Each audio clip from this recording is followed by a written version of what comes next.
Vamos entonces a comenzar por la filosofía en la antigüedad. Para entender cómo nació la filosofía tenemos que remontarnos al mundo antiguo. Tenemos que remontar a la Grecia del siglo VII a.C. Cuando estamos hablando del siglo VII a.C., estamos hablando del año 600 a.C. Ustedes ahí tienen un mapa. En ese mapa van a ver la extensión del mundo griego, ¿no? Que ubicaba o que estaba conformado por lo que hoy se conoce como el país Grecia, y una zona costera de lo que hoy sería Turquía. Si ustedes miran el mapa, van a ver hay una zona que hay una serie de ciudades costeras del lado derecho, donde está Troya, está Jonia, está Samos. Toda esa región hoy forma parte de un país que se llama Turquía. Por lo tanto, el mundo griego abarcaba parte de Grecia y parte de lo que hoy es Turquía. Y algunas partes de otros países de Europa, del sur de Europa, pero fundamentalmente eran estos dos países los que conformaban el mundo griego. No quiere decir que no existieran otras filosofías. En Oriente, por ejemplo, en China y en la India también hay filosofías que si tenemos tiempo vamos a verlas. Por una cuestión, podríamos decir, cultural, siempre se estudia la filosofía occidental. Pero eso no quiere decir que no hayan existido otras filosofías que por sí son muy interesantes. Pero vamos a arrancar con el origen de la filosofía en el caso de Occidente, en Grecia, en el siglo VII a.C. ¿Y por qué surge? Principalmente por la necesidad de los pensadores de la época de encontrar respuestas a temas cosmológicos y a temas físicos. Había dos temas de interés en los inicios de la filosofía. ¿Cómo había surgido el mundo? ¿Y cómo estaban conformadas las cosas? ¿Por qué materias o sustancias las cosas estaban conformadas? No teníamos ciencia, entonces solamente la razón era el instrumento como para poder encontrar alguna respuesta. Y ahí en el siglo VII nos vamos a encontrar con una serie de filósofos, de los primeros filósofos que van a ser, por ejemplo, Tales, que vivió en Mileto, Anaximandro, Anaxímenes, Pitágoras, Parménides, Heráclito. Bueno, todos ellos trataron como de encontrar respuestas a esos dos temas. ¿Cómo había surgido el mundo? ¿Cómo estaban hechas las cosas? Y ya en el caso de Parménides y Heráclito surge otro tema que era la idea del ser, porque una cosa es diferente a otra. Esos eran los grandes temas de los inicios de la filosofía. Ya en el siglo V, en Atenas, se va a producir un gran cambio de la filosofía de la mano de Sócrates. ¿Por qué? Porque Sócrates, que va a ser el primer gran filósofo, va a tratar de poner en el centro de la filosofía, recuerden que la filosofía es buscar respuesta a los grandes problemas y a las grandes preguntas a través del razonamiento, va a tratar de entender la cuestión humana, Sócrates. Eso es lo importante. Sócrates no escribe ningún libro, era un periodo donde la escritura no tenía tanta incidencia como sí lo va a tener después en el momento en que vivió Platón, que escribió mucho.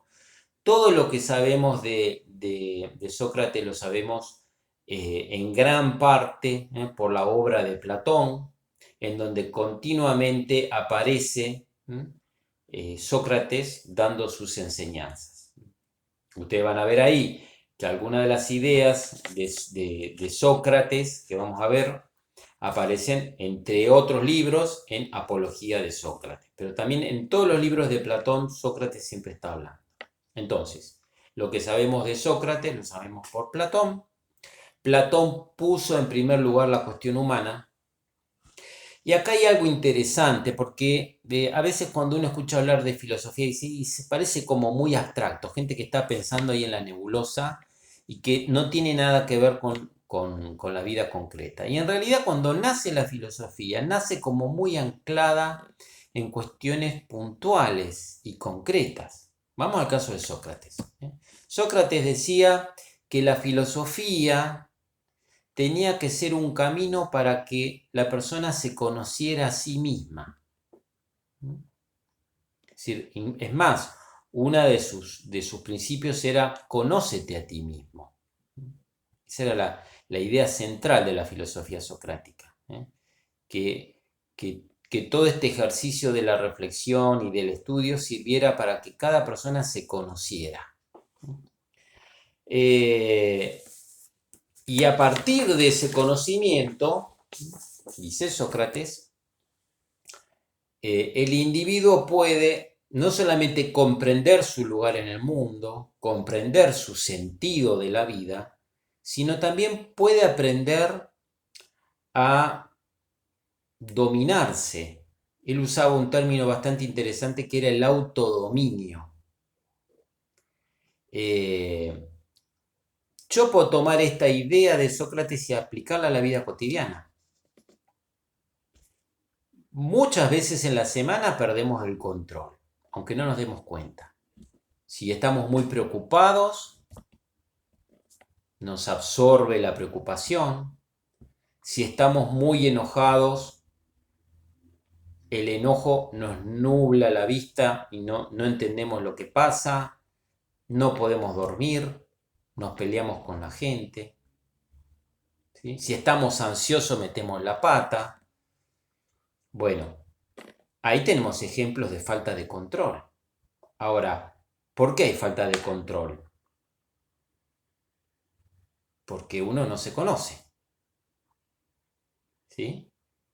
Es decir, yo puedo manejar un auto si conozco el auto. Ahora, si yo no sé cómo funcionan los cambios, si no sé que tengo que apretar el embriague, el acelerador, el freno, el volante, las luces, me estrello, pierdo el control del auto y choco. Entonces, el control de algo está asociado con el conocimiento del algo.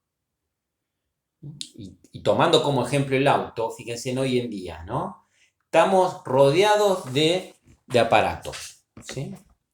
El freezer o la cocina, bueno, pero lo más complicado, la computadora, el celular, el control remoto de la tele, para todo hay que manejar programas, el auto, también tengo que conocer un montón de cosas del auto. Sin embargo, de mí no tengo ningún manual, ¿sí? Voy aprendiendo con tropezones. Sería mucho más sencillo conocer más cosas de mí de las que conozco, que fui conociendo a medida que fui caminando a lo largo de la vida. Pero sería mucho mejor si yo me conociera más. Bueno, esa era la filosofía que proponía Sócrates. Una filosofía puesta al servicio de la persona, que le sirviera a la persona para conocerse a sí mismo, para reflexionar sobre sí mismo y para poder tener un mayor dominio y un manejo mucho mejor de sí. ¿Cómo enseñaba Sócrates? Sócrates enseñaba a través del diálogo, se reunía en las plazas públicas con sus alumnos, en los espacios públicos, y usaba el diálogo.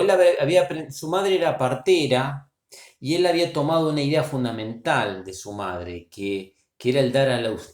Entonces él usaba la mayéutica significa parto, pero él tomó esa estrategia del parto o ese oficio de dar a luz, pero lo aplicó a la filosofía. Entonces, el método de Sócrates era a través del diálogo lograr que la persona descubriera una verdad. Para Sócrates la verdad estaba en el interior de los individuos y a partir de esa práctica del diálogo el individuo podía descubrir la verdad, llegar a la verdad. Entonces esa era la estrategia de Sócrates. Ustedes van a ver en los diálogos que él usa mucho la ironía, la pregunta, una pregunta muy puntual, para que la persona con la que él estaba dialogando pudiera decir cosas y descubrir que sabía cosas que ni la persona misma creía que sabía, ¿no? Hay un ejemplo, no me acuerdo en qué libro de Platón, en donde Sócrates, en lugar de enseñarle matemática a un esclavo, logra que el esclavo le diga cosas sobre matemática que nunca había aprendido, a través del diálogo, ¿no? Bueno, esa era la estrategia, porque para Sócrates toda la verdad estaba dentro de nosotros. Solamente había que sacarla afuera, ¿no? Bueno, todo esto ¿a qué conducía? Que el individuo tenga más libertad. Porque él decía, si la persona se conoce, si la persona piensa por sí misma, que eso es otra idea, que tiene que pensar por sí mismo. Esto lo va a llevar a la muerte, el pensar por sí mismo y la libertad. ¿Por qué? Porque si bien la filosofía nace en un contexto en donde la libertad de pensamiento era importante, porque no estaban limitados por un sistema de creencia que los censuraba, sino que había un espacio de libertad para pensar. Ya en el momento en donde vivía Sócrates, en los últimos años de su vida, bueno, había aparecido una élite que quería como controlar políticamente a Atenas. En Grecia teníamos muchas ciudades independientes que eran como pequeños estados. Entonces, Atenas estaba muy preocupada por todas aquellas personas que empezaban a pensar por sí mismas y que eran críticas del gobierno. Y eso era producto de la enseñanza de Sócrates, porque Sócrates promovía que los jóvenes piensen por sí mismos, que se independicen, que sean libres de pensar. Y eso era peligroso. Y es por eso que lo van a acusar de pervertir a los jóvenes, de llenarle la cabeza con mentiras. Él demuestra en el juicio de que no era mentira lo que les enseñaba y lo van a condenar a muerte. Bueno, esa pequeña historia de por qué lo juzgan y que él trata de defenderse de esa acusación está en esta selección de párrafos que yo les hice de Sócrates. Pues las pueden leer y hacer un breve resumen. Bueno, uno de los alumnos más importantes de Sócrates va a ser Platón, que va a vivir en el siglo IV, en el siglo V, perdón, también, y en el siglo IV. Yo les hablo de siglos porque es mucho más fácil ubicarlos en el tiempo. Platón se va a dedicar a transcribir todas las enseñanzas de Sócrates. Va a escribir muchísimos libros, tiene una obra muy grande. Por supuesto que cuando uno lee los libros de Platón, uno se pregunta, bueno, pero acá ¿dónde está el pensamiento de Sócrates y dónde está el pensamiento de Platón? Bueno, las primeras obras reflejan el pensamiento de Sócrates y las últimas el de Platón. Por ejemplo, libros como La República o el Fedro, ya ahí nos encontramos más con el pensamiento de Platón, porque Platón va madurando y va construyendo un universo de ideas ya propio de sí mismo y que se va a ir diferenciando en parte de Sócrates. Pero igual vamos viendo que hay una línea de pensamiento que no se rompe. Bueno, las ideas más importantes de Platón, por donde empezaríamos, por su concepción del mundo. Para Platón existe un mundo que es el físico, que es que es el mundo tangible, pero este mundo para Platón era un mundo imperfecto y no era el mundo real. El mundo real era el mundo que no se veía, el intangible o el mundo invisible, y que era el mundo donde se encontraban todas las ideas sobre todas las cosas, se encontraban todas las verdades en ese mundo. Por ejemplo, yo digo, bueno, la palabra hombre, la palabra mujer, la palabra perro. Bueno, hay muchos perros. ¿Son todos iguales? No. Ahora, ¿hay una idea de perro con todas las características de ese perro? ¿Hay una idea de ser humano con todas las características de lo que es un ser humano? Sí, bueno, es una idea, ¿sí? Y esa idea está en un mundo invisible. Ese mundo invisible o mundo intangible es el mundo en donde está toda la verdad y en donde están todas las respuestas a las preguntas, ¿eh? Y en donde están todas las ideas sobre todas las cosas. ¿Me siguen hasta acá? Bueno, ¿cómo se accede a ese mundo de ideas o ese mundo de la verdad? Bueno, hay dos caminos. Uno a través de la filosofía, a través de la razón profunda, porque para Platón había una razón muy profunda y una razón más superficial. A través de esa razón yo me puedo conectar con ese mundo de las ideas. Vamos a tomar como ejemplo lo que está pasando hoy, ¿no? Supongamos no, porque ya pasó. Los médicos investigadores de Pfizer que descubrieron la vacuna contra el COVID. Esa vacuna, que es la cura para el COVID, ¿la inventaron o la descubrieron? ¿Qué les parece a ustedes? La descubrieron. Exactamente. A ver, ¿y qué significa descubrir? Hacer visible algo que estaba. ¿Me siguen la idea? Es decir, que la cura a esa enfermedad estaba. ¿Y dónde estaba? En el mundo de las ideas. Exactamente. Invisible. Ustedes saben que hay un libro muy interesante de un físico que se llama El Tao de la Física. Es un libro que escribió un físico comparando la filosofía oriental y la física, ¿no? Y lo que dice Capra es que cuando un físico está tratando de descubrir algo, ¿no?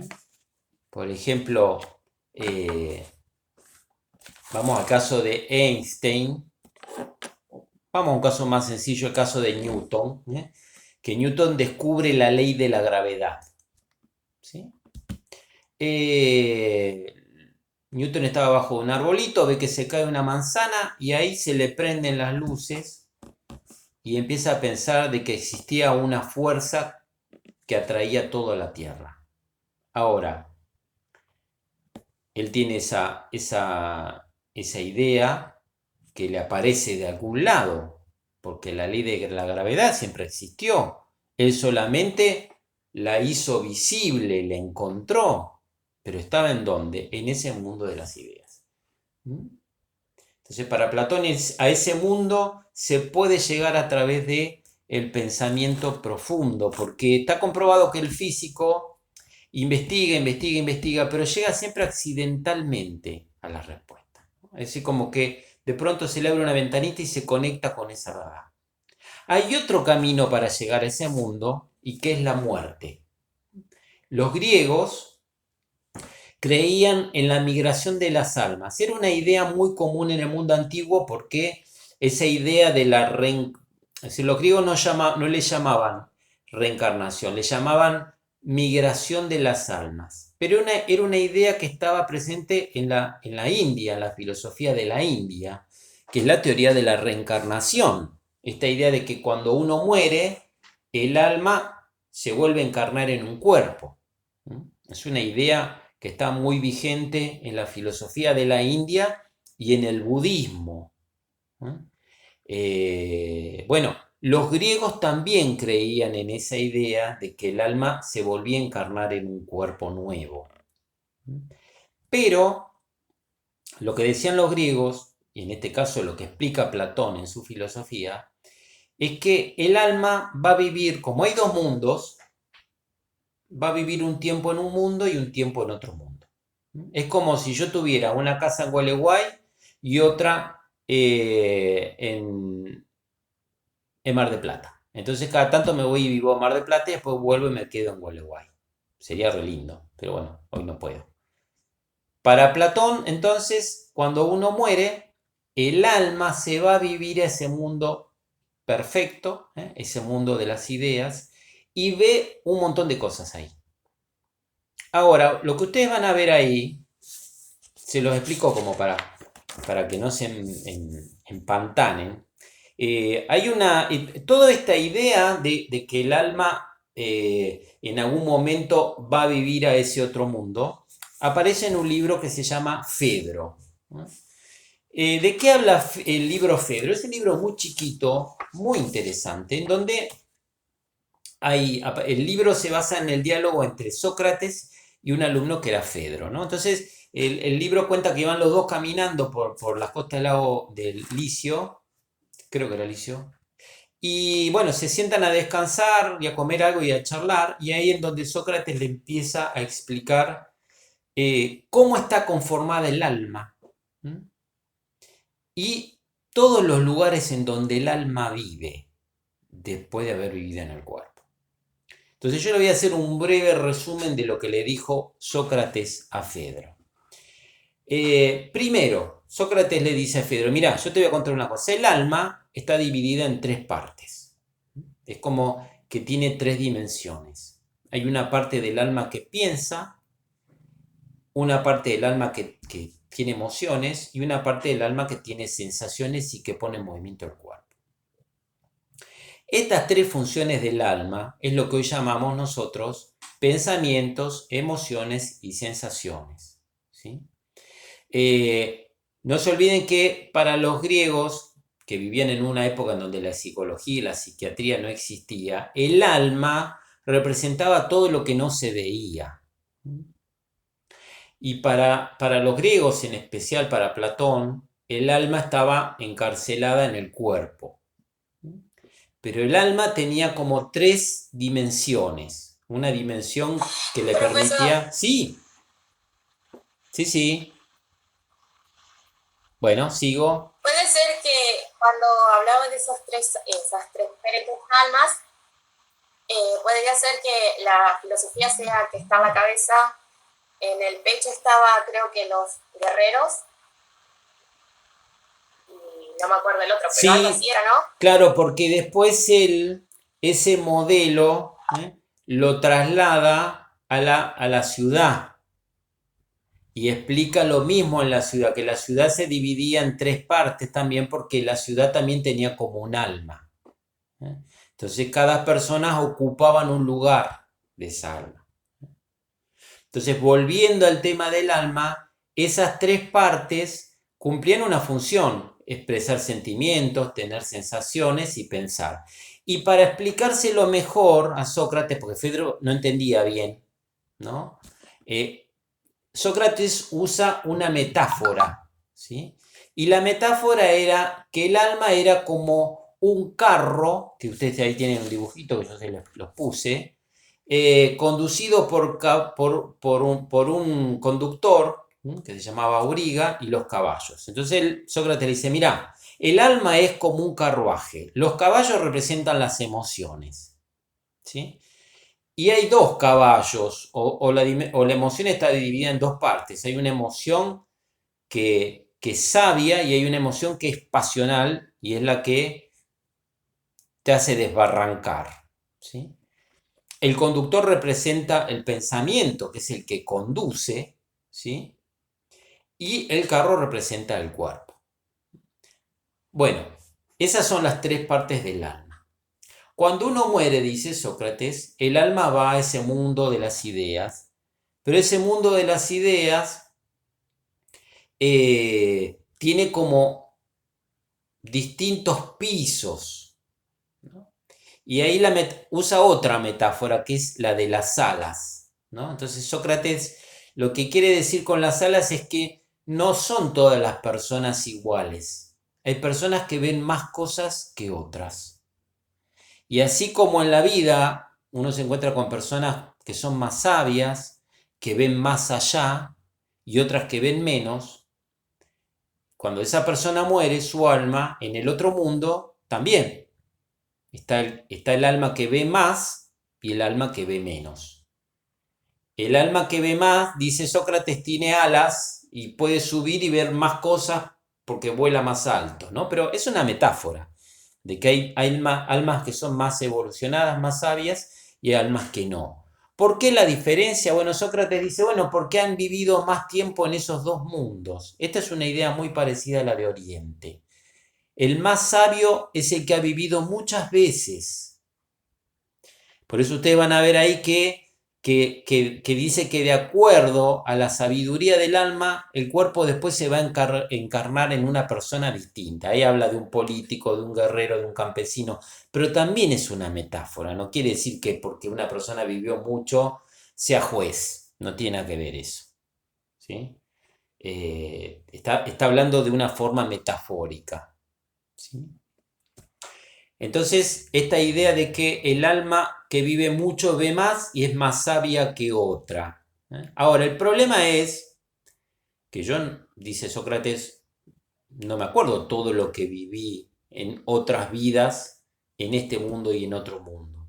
¿Por qué? Bueno, porque cuando bajamos perdemos la memoria, olvidamos todo, dice Sócrates. Tomamos, al descender, tomamos agua por un río que es el río del olvido y olvidamos todo. Pero cada tanto recordamos algo. Por eso hay la teoría de Platón, que es la teoría del recuerdo, que tenemos que tratar de recordar quiénes somos y quiénes fuimos, que es el recuerdo de sí mismo. Para Platón, uno no aprende de la experiencia, uno recuerda lo que ya sabe. Esa es la diferencia en nuestra concepción y la de Platón. Platón decía, no, uno recuerda cosas que ya vivió muchas veces, pero no aprende de la experiencia. Sí, recuerda muchas experiencias pasadas, pero no aprende de esta que tiene que vivir ahora.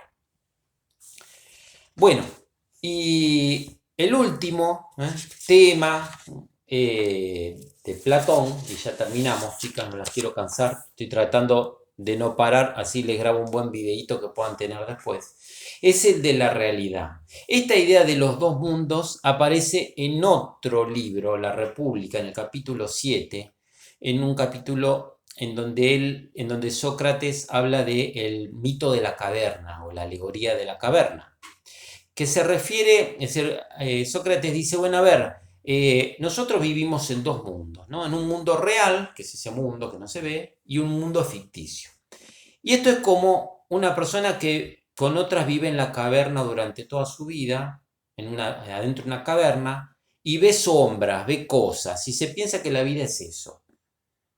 Pero si sale esa persona afuera, ve otra cosa completamente distinta a la de adentro. Y ahí se da cuenta que la verdad está afuera y no adentro, ¿no?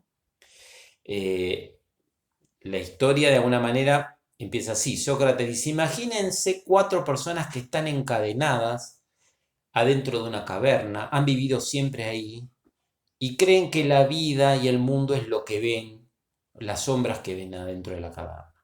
¿Qué pasaría si una persona rompiera las cadenas, recorriera la cueva y saliera de la cueva? Bueno, se sorprendería y quedaría como asombrado por todo lo que ve. Se daría cuenta que esa es la verdad y no lo que veía adentro. ¿Qué pasaría si esa persona volviera a la cueva y le diría lo que vio los que están adentro? Los de adentro no le creerían y lo tomarían por loco. Bueno, eso es un poco lo que cuenta Sócrates sobre qué pasa cuando una persona ve algo que los demás no ven, ¿no? Y ver ese mundo real, que es el mundo intangible, que nosotros no tenemos, a lo mejor la manera de vivirlo, no quiere decir que este mito no me permita tampoco explicar un montón de cosas. Es decir, ese proceso de darme cuenta de algo real y darme cuenta que viví engañado es algo que cíclicamente pasa a lo largo de la vida, ¿no? Es decir, muchas veces uno vive como envuelto en una ilusión de lo que es la vida o cree que una persona con la que uno está cerca es de una manera y después se da cuenta que esa persona es de otra. Siempre hay momentos en la vida en donde uno dice, pero ¿cómo no vi esto antes? ¿No? Bueno, ¿qué quiere decir eso? Que la persona salió de la caverna y vio la realidad, tomó conciencia de sí mismo, tomó conciencia de las personas con las que está, tomó conciencia de lo que le estaba pasando. Y a partir de ahí ve un poquito de esa realidad, porque los seres humanos no podemos ver toda la verdad y toda la realidad, pero vimos una parte de esa realidad y nos dimos cuenta de algo y pudimos salir de esa caverna. Entonces la vida también, es decir, el mito de la caverna no solamente nos sirve para explicar los dos mundos y cuál es el mundo real y cuál es el mundo ficticio, sino cómo también de manera cíclica vivimos engañados por ilusiones y en algún momento salimos de la caverna y vemos una verdad. Bueno, esto es todo Sócrates y esto es todo Platón. Espero que les haya quedado claro.